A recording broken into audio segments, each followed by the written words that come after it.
ఇప్పుడు మన వెంకట్ గారు కొంపల్లి వెంకట్ మన ఫస్ట్ నాకు సర్దార్ సర్వాయి పాపన్న పుస్తకం ఫస్ట్ నాకు దాదాపు 20 ఏళ్ల క్రితం తెచ్చిచ్చారు ఆయన.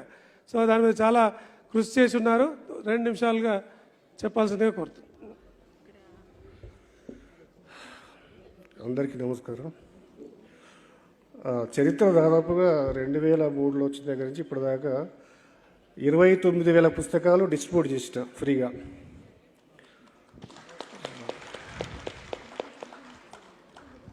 అయితే చరిత్ర చాలామందికి తెలుసు, ఇంకా చాలామందికి తెలియాల్సి ఉంది. అయితే మొత్తం విషయాలు నేను చెప్పా బుక్లో రాసిన కాబట్టి ఆ పరిశోధన వెనుక బ్యాక్గ్రౌండ్ హిస్టరీ ఆఫ్ పాపన్న చెప్తాను మీకు 2 విషయాలు. మొదట నేను అన్ని archives, libraries, archaeology department books అన్నీ రెఫర్ చేసిన తర్వాత ఫీల్డ్ వర్క్ చేసి అన్ని కోటలు, బురుజులు, జానపదుల నుంచి వాళ్ళు చెప్పే చరిత్ర ఇవన్నీ సేకరించి పుస్తకంగా నేను తయారు చేసినాను. కానీ దాన్ని ప్రింట్ చేయడానికి ఎవరు ముందుకు రాలేదు, నాకు పరిచయం అప్పట్లో. ఈ పరిశోధనకు నాకు సహాయం చేసింది అప్పట్లో చిన్న మొత్తంలో నేను ఆర్ కృష్ణయ్య, అప్పుడు ఓల్డ్ పీజీలో చిత్తరంజన్ గౌడ్,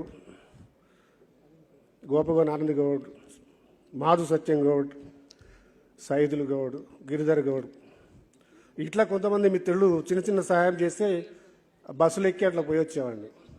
పుస్తకంగా తీసుకురావాలంటే చాలా ఖర్చుతో కూడుకున్న వ్యవహారం. నాకు పెద్ద పరిచయాలు లేవు. ఇప్పుడు పుస్తకం ఉంది కాబట్టి నన్ను గుర్తుపడుతున్నారు, గౌరవిస్తున్నారు, కానీ అప్పుడు నా పేరు ఎవరు తెలియదు. అప్పుడు వేరే వాళ్ళ రెఫరెన్స్ ద్వారా నేను పాపన్న వంశజులైన నాచకోని రాజయ్య గౌడ్ని అప్రోచ్ అయినా. ఆయన వెంటనే స్పందించి పుస్తకం మొత్తం చదవకుండానే నాకు సహకరించి నన్ను వెంటబెట్టుకొని కంట్రిబ్యూషన్స్ కలెక్ట్ చేసి 2003లో పుస్తకంగా తీసుకురావడం జరిగింది. లక్కీగా రాజయ్య గౌడ్ ప్లాన్ ఇదంతా. అప్పుడు దేవేంద్ర గౌడ్ హోమ్ మినిస్టర్ ఉండే, డీజీపీ ఫేరవరం రాములు ఉండే. రాములు గారికి ప్రత్యేకమైన అభిమానం పాపన్న, ఎందుకంటే వాళ్ళ ఇంటి పక్కనే కోట ఉన్నది. చిన్నప్పుడు ఆ కోటలో ఆడుకునేదట వాళ్ళ అన్నదమ్ముళ్ళు. అదొక అనుబంధం చరిత్రతో పాటు. సో అప్పుడు దేవేంద్ర గౌడ్ బయటకు వచ్చి ఇట్లా సభల్లో వచ్చి టైం ఇచ్చి మాట్లాడే టైం లేదు కాబట్టి వాళ్ళ ఛాంబర్లోనే ఏర్పాటు చేసిండ్రు. ఆవిష్కరణ జరిగింది. అయితే ఇక్కడ మీకు ఒక ఫన్నీ విషయం చెప్తాను. నేను ఫేస్బుక్లో రాస్తానని మీకు తెలియదు కదా. నేను మాధు సత్యం గౌడ్ బయట కూర్చున్నాము. అందరు గబగబా లోపలికి వెళ్ళిపోయిండ్రు. మా పర్సనల్ చూస్తే నన్నైతే అసలు రానియారు లోపలికి. సో అప్పుడు అంత కద్దరు బట్టలు వేసుకొని పెద్ద పెద్ద పర్సనాలిటీస్ ఉంగరాలు అవి ఉన్నాయి వాళ్ళకు. సో అప్పుడు ఏమైందంటే పేరువరం రాములు గారు ఉండి చరిత్ర రచయిత ఎక్కడ అన్నాడు. అందరూ ముఖాలు చూసుకుంటున్నారు, లేడక్కడ. మీరంతా ఎవడరా ఇక్కడ అన్నాడు. ఎవడికి వాడు భయపడి వెనక్కి వచ్చేసారు. అప్పుడు గార్డ్స్ వచ్చి ఇక్కడ రచయిత ఎవరంటే నేనే అన్నా. మిమ్మల్ని పిలుస్తున్న రండి అన్నాడు. అంటే రచయితకు ఇచ్చే విలువ, రాములు సార్ పుస్తకాలు బాగా చదువుతాడు, ఆయన రచయిత, వాళ్ళన్న తెలుగు యూనివర్సిటీ వీసీ కాబట్టి ఇప్పుడు వెంకటేశం గారికి చెప్తే నేను ఏం చెప్పినా అర్థమైంది, అందరికి అర్థం కాదు. అట్లనే మొన్న జయంతి పేరుతో కార్యక్రమం జరిగింది. నన్ను విలువలే, కారణం తెలియదు. తర్వాత చరిత్రని వాడుకుంటున్నారు, పరిశోధన గ్రంథాన్ని. ఈ డ్రాయింగ్ వేయించింది కూడా నేనే, ఐడియా నాది. అది జేఎన్టీయూ ప్రొఫెసర్ గంగాధర్ డ్రాయింగ్ చేసిండు. అది మొఘల్ కాలంలో ఆర్మరీ ఎట్లుంటుంది, గుర్రాలు ఎట్లుంటాయి, బల్లెములు ఎట్లుంటాయి, కత్తులు ఎట్లుంటాయి స్టడీ చేసి ఈ డిజైన్ చేయించిన. ఇప్పుడు అది పాపులర్ అయింది.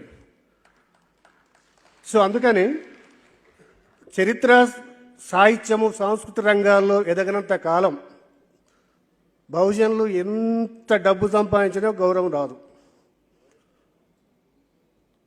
నేను అంతకుముందే చెప్పిన ఒకసారి, కండబలం, ధనబలము ఎన్నటికీ శాశ్వతం కాదు. బుద్ధిబలం ఒక్కటే ఎప్పటికీ శాశ్వతం. యాక్సిడెంట్ అయితే ఎందుకు పనికిరాడు ఎంత కండలున్నా, అనారోగ్యమైన పనికిరాడు. డబ్బు ఉండొచ్చు, ఇప్పుడు పోవచ్చు, కానీ మైండ్ ఇది అత్యంత పవర్ఫుల్. దీన్ని పెంచుకోమంటున్నా నేను. ముఖ్యంగా గౌడ్లా పనిచేయాలి. సో ఇది పిలవలేదంటే లేదేమో మరి. సరే, ఇక లాస్ట్ వెంకటేశ్వరం గారికి నా రిక్వెస్ట్, అట్లా శ్రీనివాస్ గౌడ్ గారు వస్తే కూడా ఇంకా పరిశోధన చాలా చేయవలసి ఉన్నది. నేను చేసింది కొంతవరకే. ఇంకా ఇన్స్క్రిప్షన్స్, ఇంకేమో తాళపత్ర గ్రంథాలు ఇట్లాంటివి దొరికే అవకాశం ఉంది. ఉమ్మడి రాష్ట్రంలో చాలా శిల్పాలు తరలించకపోయారు, మద్రాసుకు ఉన్నారు. కొన్ని బళ్ళారి కర్ణాటక ఏరియాలో దొరికే అవకాశం ఉంది, మద్రాస్ మ్యూజియంలో దొరికే అవకాశం ఉంది. ఇంకా ఎంత దూరమైనా పోవాల్సిన అవసరం ఉంది. దీనికోసం కొంత ఫండ్ అరేంజ్ చేస్తే కొంతమంది చరిత్రకారులు, రాజేగౌడు మాలాంటి ఇంట్రెస్ట్ ఉన్న వాళ్ళము ఇంకా చరిత్రని పరిపూర్ణం చేయగలుగుతామని ఆశిస్తున్నాను. ఈ రిక్వెస్ట్ మన్నించాలని రచయిత సభాధ్యక్షుల వారి అనుమతితో ఈనాటి ముఖ్య అతిథి గౌరవనీయులైన క్రీడా, సాంస్కృతిక, పర్యాటక శాఖ మంత్రులు శ్రీనివాస్ గౌడ్ గారు, నిరంతర చైతన్యమూర్తి వారికి స్వాగతం, కరతాళధ్వనులతో స్వాగతం పలకవలసిందిగా కోరుతూ ఉన్నాం. గౌరవ మంత్రివర్యులకి స్వాగతం, సుస్వాగతం.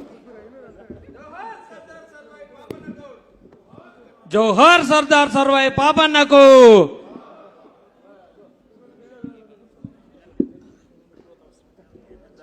గౌరవనీయులైన సభాధ్యక్షులు principal secretary BC welfare Shri Burra Venkatesham గారు కార్యక్రమం నిర్వహిస్తారు. ఆనరబుల్ మినిస్టర్ గారు, చీఫ్ గెస్ట్ గారు వేయించేశారు. వారికి స్వాగతం. సభాధ్యక్షుల వారు.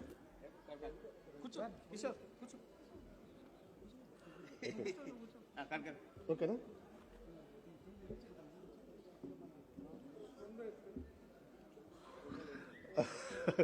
ఇక శ్రీరామ్ ఇప్పుడు వచ్చి నా రిక్వెస్ట్ మళ్ళీ ఒకసారి రిపీట్ చేస్తున్నాం. అయిపోయింది, ప్రసంగం లేదు. సర్వాయి పాపన చరిత్ర సగమే అయింది. ఇంకా పూర్తి కావాలంటే దానికి కొంత ఫండ్ కావాలి. అది వెంకటేశం గారైనా శ్రీరన్న అని ఎవరైనా దాన్ని ఇనిషియేషన్ చేస్తే పరిశోధన పూర్తి చేసి మరింత చరిత్రని, సంపూర్ణ చరిత్రని వెలుగులోకి తెచ్చే అవకాశం ఉంటుంది. దయచేసి నా రిక్వెస్ట్ని కన్సిడర్ చేయాలని కోరుతున్నాను. Thank you.